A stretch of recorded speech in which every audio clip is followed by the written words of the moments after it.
Y nosotros vamos ahora a seguir conversando sobre esta situación que tiene enfrentados al poder legislativo con el Ejecutivo, ¿no? Hoy hemos escuchado al presidente del Consejo de Ministros decir, por lo menos asegurar que no harán uso del voto de confianza, ¿no? Y esperemos que, bueno, además de exhortar al Congreso a que revisen el tema de la inmunidad parlamentaria. Nosotros estamos acompañados ahora en estudios del congresista Sergio Dávila. Él es integrante de la bancada Peruanos por el Cambio. Vamos a conocer un poco entonces su lectura y su posición, que la podemos intuir respecto a esta situación.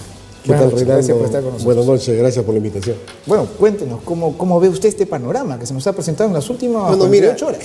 Esto yo creo que ya es como una historia, como una película, realmente, lo que se viene dando dentro del Legislativo y el Ejecutivo prácticamente, porque si bien es cierto, el Premier ha sido muy claro cuando él anuncia convocar a los voceros de las diferentes bancadas a Palacio, y donde los atiende el Presidente de la República, el Premier y el Ministro de Justicia, para comentar sobre los 12 proyectos que se presentan en la reforma. Lo que habla el Premier, en este caso Salvador Solar, es que le parece extraño cómo es que después de haber conversado muy cordialmente dentro de lo que es Palacio, al día siguiente se toque el proyecto de ley de inmunidad parlamentaria y se declare pues archivarlo. Entonces ahí viene el malestar que se crea y como una expresión de protesta es que se apersonan justamente al Congreso de la República, acompañando al Presidente de la República, al Ministro de Justicia y al Premier, para entregar la carta donde indican que no se apersonarán a la Comisión de Justicia. Yo creo que esto ha creado realmente un malestar entre el Ejecutivo y el Legislativo, y lo que ha provocado diversas reacciones y ante la población. La población, tú sabes que quiere que hayan algunas modificaciones, quieren que acuérdate, digamos, la última participación que se hizo con la población en general sobre el tema de las reformas también, donde, bueno, el pueblo estaba de acuerdo un 70-80% que sean modificaciones, pero modificaciones que realmente sean sustanciales y que sirvan. Ahora, cuando hablamos de la inmunidad parlamentaria, no es que se trate de eliminar la inmunidad. Lo que se trate es modificar algunas cosas que permitan también manejar el tema de la impunidad, ¿no? Entonces, todo esto ha generado diversas reacciones a los congresistas de Fuerza Popular también, donde se han presentado proyectos también para que el presidente no se pueda reelegir. Y la cosa es clarísima cuando el presidente Martín Vizcarra dice: yo no voy a ir a la reelección. Por lo tanto, no debería preocuparle mucho entonces este proyecto. Así es, definitivamente. Si en realidad no pretende postular, no le debe preocupar, ¿no? Lo que nos preocupa a nosotros es que se tenga que modificar la Carta Magna, la Constitución. Porque acuérdate que hasta el 2000 todavía podías presentarte 2 veces, durante 10 años. Y a partir del 2000 se hace la modificación y se deja una gestión por medio para poder reelegirse, ¿no? De acuerdo. Ahora, yo le quiero preguntar, ¿usted ve que en el Ejecutivo se está conversando? Es decir, ¿hay criterios establecidos? ¿Hay un buen diálogo? ¿O es que están actuando, no sé si en función a ciertas circunstancias, a ciertos consejos? ¿Se lo sé por qué se lo digo? Porque, a ver, por ejemplo, el presidente del Consejo de Ministros primero dijo que él con todo gusto, que primero que agradecía y con todo gusto asistiría a la comisión a explicar, a responder las preguntas, las interrogantes que pueda tener la comisión respecto a las propuestas presentadas por el Ejecutivo. Eso es lo que se acordó. Claro, después de esa reunión, él dijo que asistiría a la convocatoria. Sin embargo, pasan horas y va con el presidente y acompañado del ministro de Ceballos a decir: no nos sentamos. Esa es una, ¿ya? 2.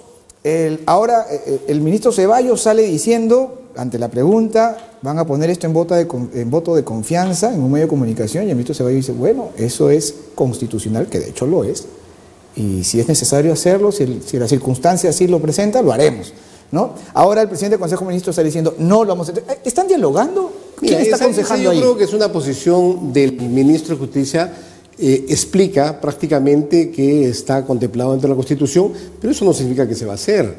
Es más, cuando tú me dices, se han reunido el día 15, han quedado en ir a dialogar, pero el día 16 se archiva el proyecto de ley de la inmunidad. Entonces, ¿quién rompe el palito, como se dice? ¿Quién quiere el palito? ¿No? En la Comisión de Constitución, donde no espera que el Premier vaya a dialogar y automáticamente deciden archivar el proyecto. Entonces, eso es lo que ha creado un malestar, y ese malestar yo creo que crea el enfrentamiento entre las fuerzas políticas, entre el Ejecutivo, el Legislativo, y yo creo que eso de alguna manera pues genera esta distorsión, porque al final de cuentas, ¿qué está pasando, Reinaldo, con esto? Estamos entreteniendo a la parte política, al país, en estas situaciones, y realmente no estamos viendo las consecuencias como país en sí, ¿no? Porque, quieras o no, esto entorpece la gestión del Ejecutivo, porque lo que está haciendo es que se tenga que dedicar a responder toda esta situación y descuidar justamente de alguna manera, ¿cuáles son las prioridades del presidente? ¿No? Porque yo entiendo el malestar, ¿no? Óscar Urviola, expresidente del Tribunal Constitucional, lo decía, el fin no justifica los medios. Definitivamente. Entonces, este gesto de protesta, como le llaman algunos, le hace bien a un sistema débil como el nuestro, en donde hay que proteger el equilibrio de poderes. ¿Esa realmente es la prioridad del presidente? Yo no estoy diciendo que no sea importante la reforma, lo es. Estas reformas son necesarias para de eso estamos todos de acuerdo. Para después. Los errores que estamos cometiendo ahora nosotros no deben seguirlo cometiendo los siguientes políticos o nuestros hijos o las personas que vengan gobernando. Entonces lo que estamos quedando de alguna manera a través de estas reformas es poniendo el escenario necesario para no seguir cometiendo errores a futuro. Eso básicamente, pero eso está entorpeciendo, está creando, digamos, este conflicto entre en el legislativo y el ejecutivo. Yo creo que eso daña al desarrollo del país. Pero eso sería bueno que el presidente Vizcarra y sus ministros y sus asesores también lo entiendan, ¿no? Yo lo entiendo así, pero acá lo que hay que ver realmente, analizar profundamente quién cometió el primer desliz. Porque si el día 15 quedamos en que íbamos a sentarnos en la Comisión de Constitución para revisar los proyectos, para debatir los proyectos, para ver si realmente había algunas reformas cambiadas o no, porque es que se manda al archivo como diciendo, oye, ¿sabes qué? Tu reunión no me importa. Yo hago acá lo que quiero. Entonces, yo creo que ese gesto no ha sido bueno. Y ese gesto lo que ha debido hacerse es superar ese impasse y evitar cualquier cosa de esta. Ahora, usted ha hablado hace un momento de preparar el escenario, ¿no? Pero claro, refiriéndose a otra cosa. Quien ha hablado también de reforma, de política electoral y todo eso. Quien ha hablado también de preparar, él ha dicho, el terreno, ha sido Salaverry, el presidente del Congreso, Salaverry, pero ha dicho lo que está haciendo, refiriéndose al presidente Vizcarra, es preparar el terreno para un posible cierre del Congreso. Definitivamente está descartado eso. Está descartado, lo ha dicho Salvador, el Premier. Yo creo que en este momento lo menos que se puede pensar es romper el orden constitucional, democrático. No es el mejor ejemplo, no es lo mejor para el país. El país necesita en este momento hacer algunas modificaciones a través de estas reformas que se está dando, pero para poder llevar a estas reformas a que sean cambiadas tenemos que batirlas en las comisiones, en el pleno. Yo creo que el entendimiento, el diálogo es importante. Mira, cuando han ido a Palacio los voceros, había un diálogo perfecto, había un entendimiento perfecto. Entonces yo creo que tenemos que llegar a eso, ¿no? El llegar a ese entendimiento franco y sincero y transparente. De tal manera, acá no está, oye, yo te lanzo un puñete y tú me lo devuelves. No, acá lo que se trata es de solucionar las cosas para que el país pueda, de alguna manera, pues, buscar el desarrollo integral que es lo que se quiere. Y esto que usted ha dicho es importante, ¿eh? Y es importante que lo digan desde el oficialismo, por supuesto, ¿no? Claro. Porque, y así también se apagan un poco esas voces que han dicho lo que se quiere es cerrar el Congreso, que lo diga con Definitivamente tenemos la seguridad que no. El presidente Martín Vizcarra está seguro que no, pero definitivamente tampoco se puede hacer estos desaires, estos desplantes, no se puede generar ese malestar, ¿no? Entonces, esto lo que ha hecho es una reacción de protesta por parte del Ejecutivo. ¿Qué es lo que debe continuar a este impasse, vamos a llamarlo así?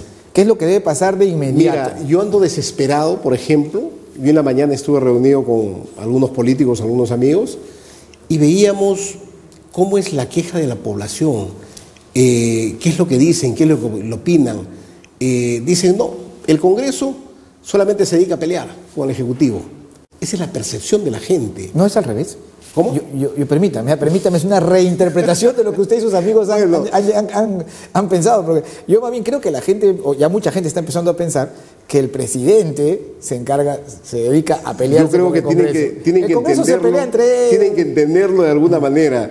Se inicia el diálogo, ¿qué te digo? De alguna manera quiebra el palito el Congreso y dice, bueno, vamos a archivar el proyecto, y ahí empieza el enfrentamiento, ¿no? Entonces, eso no es bueno, eso no es bueno. Yo no creo que sea un acto de provocación. Yo creo que esto es un desliz que en ese momento, oye, no tomaron en cuenta que estuvimos sentados el día anterior, ¿no?, negociando, dialogando, y que lo que tenía que seguir el siguiente paso es invitar, como ya se le invitó al Premier y al Ministro de Justicia, para que venga a debatir justamente. Entonces, ante una escena, en esa situación, el presidente reacciona y es una expresión de protesta, como te dije, ¿no?, de venir y decirles, oigan, esto está mal. Ahora, sí es importante discutir el tema de la inmunidad parlamentaria, reformarlo, claro, hacerlo más efectivo para que no se convierta casualmente en eso lo que nadie quiere, ¿no?, en impunidad, efectivamente. Pero también es cierto que la propuesta del presidente tenía ciertas deficiencias, ¿no? Porque, por ejemplo... Para eso tenía que debatirse. Claro, ahora, para mejorarlo. Ahora, sin embargo, en el Congreso se han escuchado voces que están de acuerdo con revisar, reformar y presentar propuestas al respecto, ¿no? Mira, después de que se dan estos hechos, sí se acepta en que se debe debatir, sí se acepta en que se debe modificar, sí se acepta en que se debe presentar algunas otras alternativas. Entonces, ¿para qué llegar a estos extremos, digo yo? Si ya las cosas estaban dadas, si ya las cosas estaban para poder esperar al Premier, esperar al Ministro, debatir las diferentes reformas, yo creo que se debió hacer eso, ¿no? Pero lamentablemente no sé realmente cuál es el fondo del asunto. Es generar ¿qué te digo?, estas contradicciones, estos enfrentamientos. Realmente yo no sé qué pensaría cuando se habla de cada una de estas situaciones, porque a mí me pareciera que se están generando estos enfrentamientos quizás para, de alguna manera, pues, entretener al Ejecutivo en esto y no dejar que el país desarrolle. Entonces, ¿cuál es el final? Oye, la gestión de Martín Vizcarra no fue buena, ¿te das cuenta? Entonces, ahorita el país, quieras o no, necesita reactivar su economía. Tenemos recursos para gastarlos y lamentablemente el proceso de contrataciones, el proceso de adquisiciones es lo más burocrático, es lo más lento. Entonces nosotros deberíamos más bien abocarnos a hacer esas reformas de contrataciones. La OCE es demasiado tediosa. Contraloría en este momento está haciendo el control concurrente y ese control concurrente ha generado también una especie de obstáculo.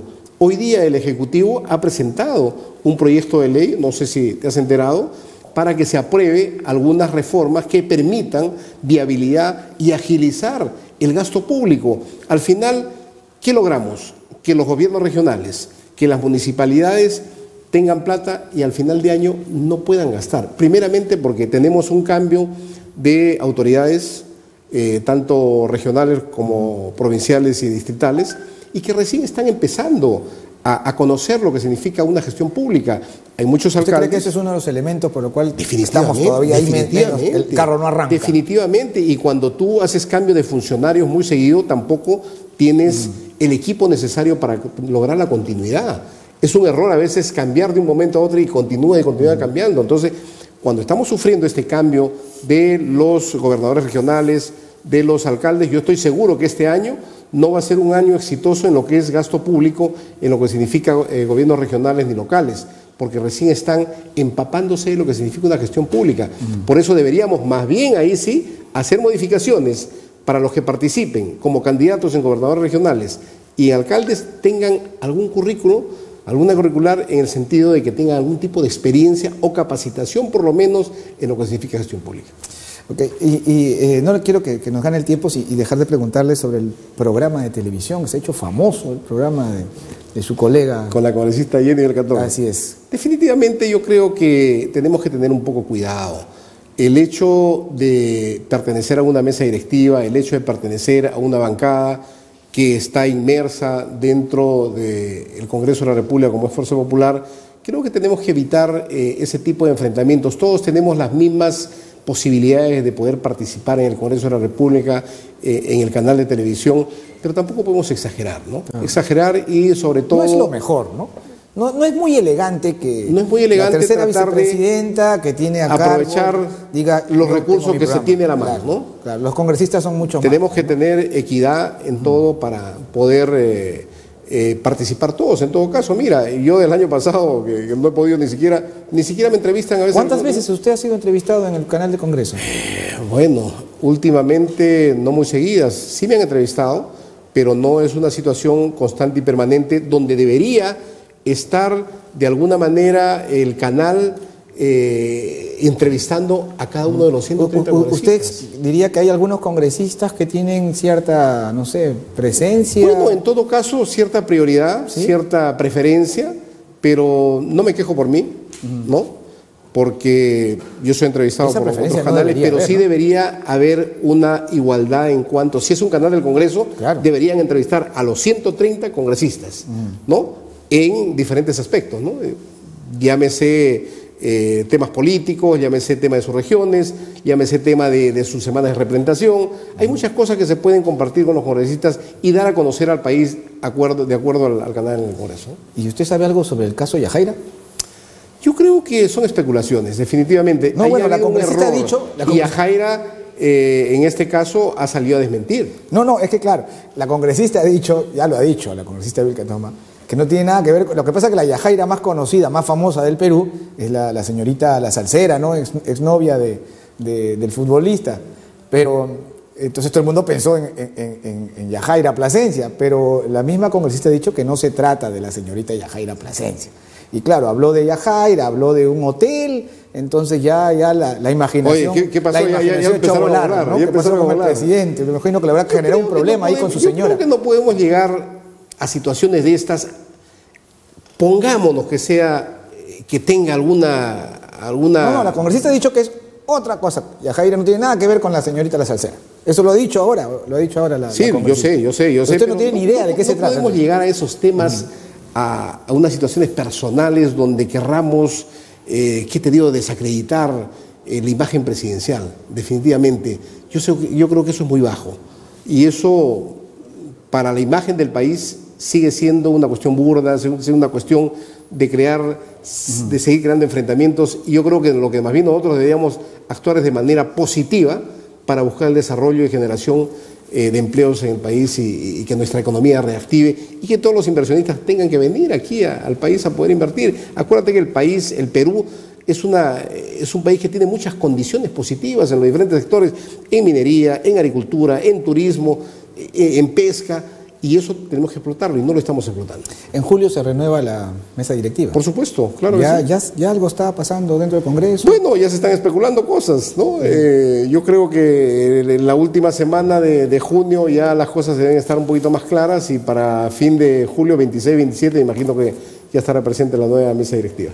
De acuerdo, muchas gracias, congresista, por haber estado con nosotros. Muchísimas gracias. Un placer. Hemos estado conversando entonces con el congresista Sergio Dávila de la bancada Peruanos por el Cambio. Es momento de una nueva pausa, volvemos con mucho más. Estas son las noches informativas. No se muevan.